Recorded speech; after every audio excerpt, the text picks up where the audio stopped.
أعوذ بالله من الشيطان الرجيم بسم الله الرحمن الرحيم قال الله تبارك وتعالى في محكم كتابه وما كان لمؤمن ولا مؤمنة إذا قضى الله ورسوله أمرا أن يكون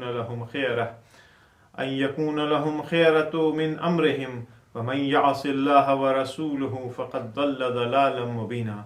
اذان محترم ناظرین کرام، سورہ احزاب کی 36 نمبر کی آیت کے سلسلے میں گفتگو ہو رہی تھی.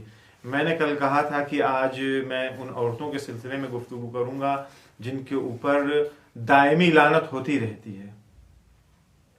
البتہ یہ باتیں عبرت کے لیے ہیں.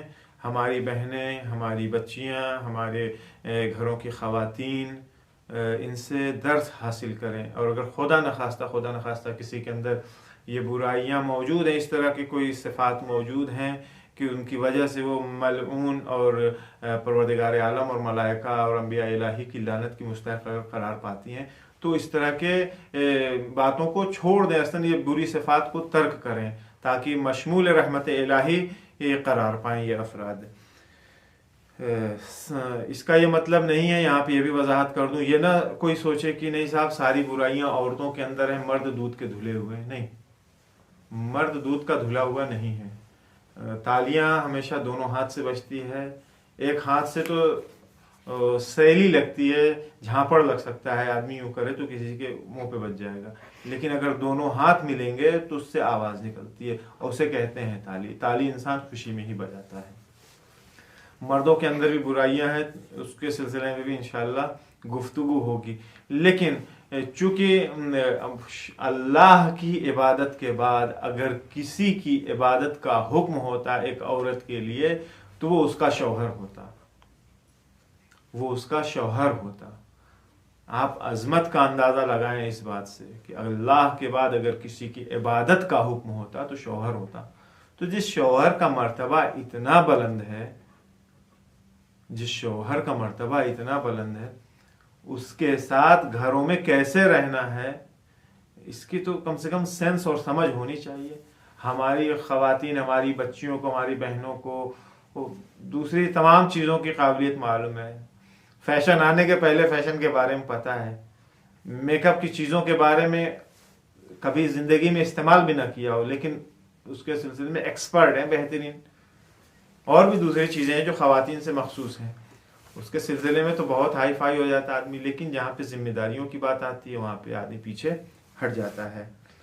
تو لہذا کچھ عورتیں وہ ہیں جنہیں روایات میں ملعون قرار دیا گیا ہے، لعنت ان کے اوپر ہوتی ہے. امام صادق علیہ الصلوۃ والسلام فرماتے ہیں ملعونۃ ملعونۃ امرأۃ تؤذی زوجہا وتغمہ. ملعون ہے وہ عورت. کون سی عورت؟ تؤذی زوجہا، جو اپنے شوہر کو اذیت پہنچاتی ہے، اس کو آزار پہنچاتی ہے، تکلیف پہنچاتی ہے، اور کیا کرتی ہے؟ اور اس کو غمگین اندوہناک کرتی ہے. وتغمہ، اور شوہر کو کیا کرتی ہے؟ غمگین اور اندوہگین کرتی ہے، اس کو دکھ پہنچاتی ہے. لعنت ہے خدا کی ایسی عورت کے اوپر جو اپنے شوہر کے لیے غم و اندوہ کا سبب بنے. لعنت ہے. ملعون یعنی لعنت شدہ ہے، اس کے اوپر لعنت ہے ایسی عورت کے اوپر اللہ اور رسول کی. شوہر بیچارہ جو بھی کرتا ہے، گھر کے باہر ہے تو ظاہر سی بات ہے کہ بیٹھ کر کے موج مستی نہیں کر رہا ہے. گیا ہے کام پر، کہیں اپنی ڈیوٹی کے اوپر، جہاں بھی ہے باہر اپنا کام دھندہ کر رہا ہے، تھکا ماندہ بیچارہ گھر میں واپس آ رہا ہے. کس لیے آ رہا ہے؟ تاکہ گھر میں چلیں، بیوی بچوں کے پاس جا کر کے بیٹھیں گے، آرام کریں گے، سکون ملے گا. لیکن گھر میں داخل ہوتے ہی بیوی نے کچھ کہہ دیا،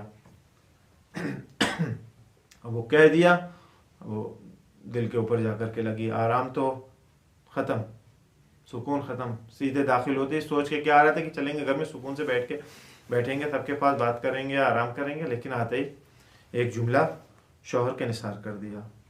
اپنی زبان سے کوئی ایسی بات یا کوئی ایسا طنز یا کوئی ایسی بدتمیزی بھرے جملہ کوئی شوہر کے نثار کر دیا. کوئی بری خبر آتے ہی گھر میں داخل ہوتے ہی سنا دیا اس کو.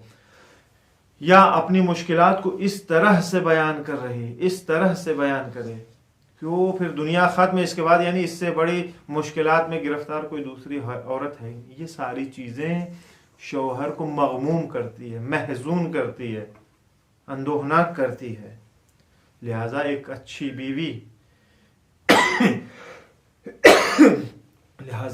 بیوی کے صفات، ایک اچھی بیوی کا ہنر یہ ہے کہ وہ گھر کے اندر خوشحالی کا ماحول ایجاد کرے.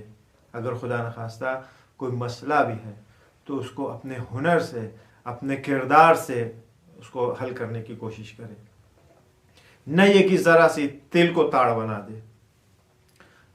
بیوی کی ذمہ داری یہ نہیں ہے کہ وہ دوسروں کے لیے غم کا ماحول کریٹ کرے، غصے کا ماحول کریٹ کرے، دکھ کا ماحول کریٹ کرے، بلکہ بیوی کا کردار یہ ہے کہ غم اور غصے کو دور کرے دوسرے سے.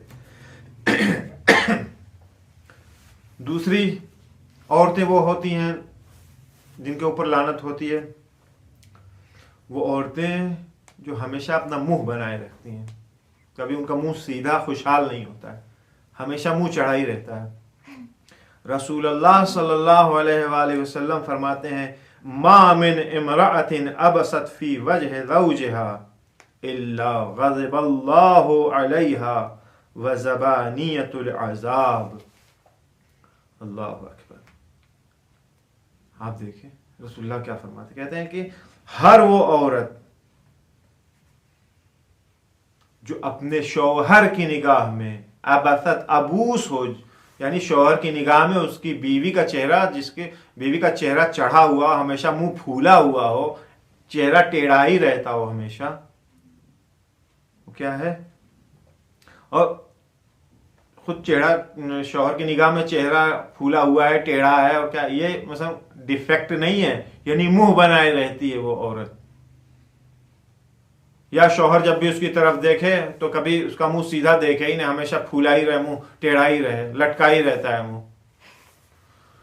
کیا ہوتا ہے؟ غضب اللہ علیہا، ایسی عورت کے اوپر اللہ غضبناک ہوتا ہے. وذبانۃ العذاب، اور وہ فرشتے جو عذاب والے فرشتے ہیں، ذبانۃ العذاب، جو عذاب والے فرشتے ہیں، ان کا غضب بھی اس عورت کو شامل ہے. یعنی وہ عورت جو گھر میں منہ بنائے رہتی ہے، ہمیشہ منہ چڑھائے رہتی ہے، منہ پھلائے رہتی ہے، خداوند عالم کا غضب بھی اس کے شامل حال ہوگا، عذاب کے فرشتوں کا بھی غضب اس عورت کے شامل حال ہوگا. تیسری عورتیں وہ کون سی عورتیں جن کے اوپر لعنت ہوتی ہے، عذاب میں مبتلا ہوتی ہیں؟ فرماتے ہیں حضرت کی لا یحل للمرأة ان یکلف زوجها فوق طاقته. وہ عورت اصلا جائز نہیں ہے، پہلی چیز تو جائز نہیں ہے کسی عورت کے لیے کہ وہ اپنے شوہر کو اس کی طاقت سے زیادہ کسی چیز کے لیے پریشان کرے، مکلف کرے، تکلیف اس کے اوپر عائد کرے. یعنی کیا مطلب؟ ہماری حیثیت اتنی ہی ہے کہ ہم رکشے پر سوار ہو کر کے جا سکیں، لیکن ہر روز صبح شام دوپہر جب جتنی دیر بھی بیوی کے سامنے سے گزریں، گاڑی خرید لو، گاڑی خرید لو، ہماری بے عزتی ہو رہی ہے، گاڑی خرید لو.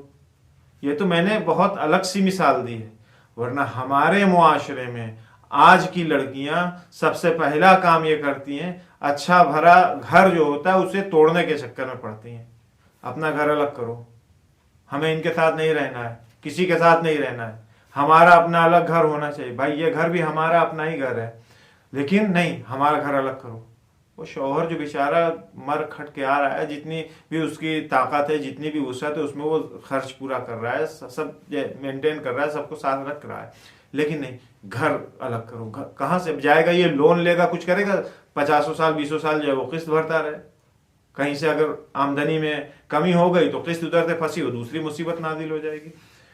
جائز نہیں ہے عورت کے لیے کوئی اس طرح کی ڈیمانڈ کوئی اپنے شوہر سے کرے. حلال نہیں ہے کہ اپنے شوہر کے اوپر کوئی اس طرح کی سخت تکلیفیں عائد کرے کہ نہیں تم کو یہ کرنا ہی کرنا ہے، جو اس کی قدرت سے خالی ہو. اگر ہمارے امکان میں ہے تو ہم خود کریں گے، کہہ دیا ہے کر دیں گے اگر امکان میں ہوا. نہیں، لیکن ڈنڈا لے کر کے پیچھے لگ جانا ہے کہ نہیں یہ کرو، یہ کرو، نہیں تو ہم چلے جائیں گے، یہ کرو ورنہ ہمیں طلاق دے دو، یہ کرو ورنہ ہمیں چھوڑ دو، ہماری مانو ورنہ کیا ہے یہ زندگیاں برباد کرتی ہیں، یہ زندگیاں برباد کرتی ہیں۔ لہذا عورت کو چاہیے کہ ان خرافاتوں سے، ان چیزوں سے اپنے آپ کو محفوظ رکھے، اپنے شوہر کے اوپر چھوڑ دے، اس کا احترام کرے، بھائی جتنی اس کی حیثیت ہو اتنا انجام دے گا۔ چوتھی عورتیں وہ ہیں، چوتھا گروہ عورتوں کا جو خرافات پرست ہوتی ہیں۔ ہر ہفتے 10 دن میں 20 دن میں ہمارے پاس بھی لوگ مراجعہ کرتے ہیں، یہ مشکل آ گئی ہے، یہ پریشانی آ گئی، کوئی تعویذ دے دیے، کوئی دعا بتا دیے۔ دعا تک تو ٹھیک ہے، تعویذ کی حد تک بھی چلیے ایکسیپٹ کر لیتے ہیں، لیکن ہمارے سماج میں، ہمارے ملک میں جو خواتین ہیں، اکثر عورتیں جادو، ٹونا، جنات، سحر، چڑیل، بھوت، ان چیزوں کے اس میں وسوسے میں، شیطانی حربوں میں گرفتار ہیں، اور اس سے ان کو نجات نہیں ملتی ہے جب تک کہ وہ کسی جاہل مطلق کے پاس، جس کو اپنے نام کی ہجے نہیں پتا ہو، جس کو بسم اللہ الرحمن الرحیم بولنے نہ آتا ہو، ایسے کسی پیر کے پاس، ایسے کسی مولوی صاحب کے پاس، ایسے کسی تعویذ گھنڈے والے بابا کے پاس، البتہ دوسرے مذہب میں بھی ہے ہمارے ملک کے، ہمارے یہاں بھی یہ پائی جاتی ہے، سامنے والے کو ابدست کا طریقہ نہیں معلوم ہے، طہارت نجاست کے فرق نہیں معلوم ہے، وہ بیٹھ کر کے تعویذیں دیتا ہے، اتھاہ پیسے لیتا ہے، فری میں کوئی خدمت خلق نہیں انجام دیتا ہے۔ یہ سب خناس ہے، یہ سب شیطانی وسوسے ہیں۔ ایک دن ایک عورت آتی ہے رسول اللہ صلی اللہ علیہ وآلہ وسلم کے پاس، آنے کے بعد سے کہتی ہے کہ یا رسول اللہ، میرا شوہر نے میرے ساتھ بد اخلاقی کیا۔ کچھ کیا ہوگا بد اخلاقی، ڈانٹ دیا ہوگا، کچھ بول دیا ہوگا، یا لگاتار کچھ بولتا رہا ہوگا، لگاتار کسی چیز کو ٹوکتا رہا ہوگا، یا شاید کسی دن پیٹا ویٹا بھی ہو، اس کو معلوم نہیں۔ روایت کا جملہ ہے کہ بد اخلاقی کیا میرے ساتھ، اور لیکن میں نے ایک ایسا کام کیا ہے تاکہ وہ میرے ساتھ اب مہربان ہو جائے۔ ہوتا ہے نا کہ شوہر ہمارا ہمارے پر توجہ نہیں دے رہا، کوئی دعا بتا دیجئے، دعا کے چکر میں تو آدمی پھرتا رہتا ہے، دعا بتا دیجئے، کوئی دعا بتا دیجئے۔ دعا تک تو چلیے ٹھیک ہے، روایات موجود ہے، بہت ساری دعائیں ہیں، آیات الہیہ ہیں کہ پڑھو بھائی اس کو، حالات صحیح ہوں گے انشاءاللہ۔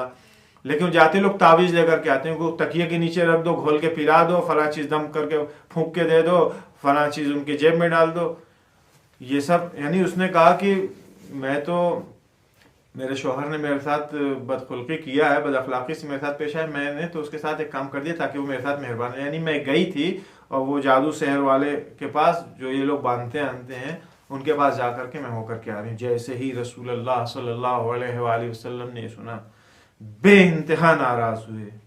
جملہ سنے رسول اللہ کیا فرماتے، کہتے ہیں اف لکی، وائے ہو تمہارے اوپر، اف ہو تمہارے اوپر، قدرت دینک، اپنا دین تم نے برباد کر لیا، اپنا دین تاریک کر لیا ہے تم نے۔ لعنت کی الملائکۃ الاخیار، بہترین برگزیدہ ملائکہ، بہترین برگزیدہ ملائکہ کی لعنت ہو تمہارے اوپر۔ لعنت کے ملائکۃ السماء، آسمان کے ملائکہ کی لعنت ہو تمہارے اوپر۔ لعنت کے ملائکۃ الارض، زمین کے ملائکہ کی تمہارے اوپر لعنت ہو۔ تو تین گروہ تو ملائکہ کا ہے جو لعنت کر رہا ہے۔ دین اپنا برباد کر لیا اس عورت نے اپنے خناس کے چکر میں۔ یہ عورت جب دیکھا کہ تو ہم ہر طرف سے، ہم تو گئے تھے بابا جی کے پاس کہ ہماری زندگی بابا جی بنا دیں گے، تو بابا جی نے تو اپنا کام کر دیا، پیسے لے لیے اس سے، اس کا تو دین بھی چلا گیا، ملعون بھی ہو گئی ہے۔ فرشتوں، معصوم فرشتوں کی لعنت، زمین کے فرشتے، آسمان کے فرشتے، بہترین فرشتے پروردگار عالم، سب کی لعنت اس کے شامل حال ہو رہی۔ اب یہ بہت پریشان ہوئی، بہت پشیمان اپنے اس عمل کے اوپر کہ یہ مجھ سے بہت بڑی غلطی ہوگی، میں کیا کروں۔ اب اس نے دن میں روزہ رکھنا شروع کیا، رات بھر یہ جاگتی تھی، عبادت میں مشغول رہتی تھی، یہاں تک کہ اس نے اپنے سر کے بال منڈوا لیے۔ اپنے مثلا اس گناہ جو اس سے سردرد ہوئی تھی، جو ایک کام اس نے غلط کیا تھا، اس سے پشیمانی کے طور پہ اس نے اپنے سر کے بال بھی منڈوا لی۔ جیسے ہی رسول اللہ کو یہ خبر ملی کہ فلاں عورت نے اپنے سر کے بال منڈوا لیے، فرماتے ہیں حضرت کہ ان حلق الراس لا يقبل منها، سر کا مڈانا اس عورت سے قبول نہیں کیا جائے گا کہ سر کے بالوں کو منڈوا لیا اس نے، حتی ترضی الزوج، جب تک کہ یہ اپنے شوہر کو راضی نہیں کر لیتی، اس کو خوشنود نہیں کر لیتی۔ یعنی جب تک شوہر راضی نہیں ہو جاتا، اس کے رات بھر کی عبادتیں بیکار ہیں، اس کا دن بھر کا روزہ رکھنا بیکار ہے، اس نے جو پشیمانی میں اپنے سر کے بال مڈائے ہیں یہ بھی بیکار ہے۔ آج کل کی ہماری بچیوں کو، خواتین کو، بہنوں کو ہوش کے ناخون لینے چاہیے۔ ایسا نہ ہو. ہوشیار رہنا چاہیے ان شیادوں کے ہاتھ میں. یہ جو بے دین افراد ہوتے ہیں ان کے چنگل میں، ان کے جال میں پھنسنے کی ضرورت نہیں ہے. غلط راستے کے اوپر گامزن ہونے کی ضرورت نہیں ہے. بہت ساری مائیں ہیں جو وہ جاننے والی انجان لوگ مراجعہ کرتے ہیں معاشرے میں، آپ بھی دیکھتے ہیں ہم بھی دیکھتے ہیں. ارے کیا کریں، شادی رشتہ ہی نہیں آ رہا، کسی نے کچھ کر دیا ہے، کرتب کر دیا ہے، جادو کر دیا ہے، ٹونا کر دیا ہے، ارے فلاں نے کر دیا ہوگا، فلاں نے. دوسرے کے سلسلے میں بدگمانیاں کر کے وہ بھی عذاب میں مبتلا ہو، یعنی مزید عذاب اپنے اوپر بڑھوا رہا ہے، آدمی گناہ کر رہا ہے.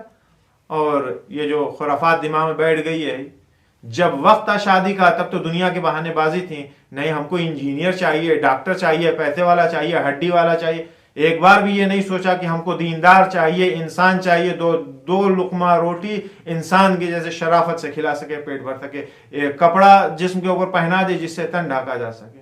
یہ معیار نہیں تھا. دماغ عرش اعلیٰ کی سیر کر رہا تھا. اب جب وہ عرش اعلیٰ پہ ہم نہیں پہنچ پائے، وقت گزر گیا، اوور ایج ہونے لگی لڑکی یا لڑکا، تو وہ کرتب ہو گیا اور فلاں نے جادو کر دیا، فلاں نے ٹونا کر دیا. یہ ساری چیزیں ہیں. اور پھر اس حالت میں جاتے ہیں لوگ بابا جی کے پاس اور تانترک کے پاس، ٹوٹکا کروانے، جھاڑ کروانے، پھوک کروانے، تعویذیں لے کر کے آتے ہیں، اتھا پیسے دے کر کے آتے ہیں. اس سے زندگیاں برباد ہوتی ہیں، بنتی کبھی نہیں ہے، یہ یاد رکھیے گا. عورت اگر بد زبان ہے تو اپنا بسا بسایا گھر برباد کرتی ہے.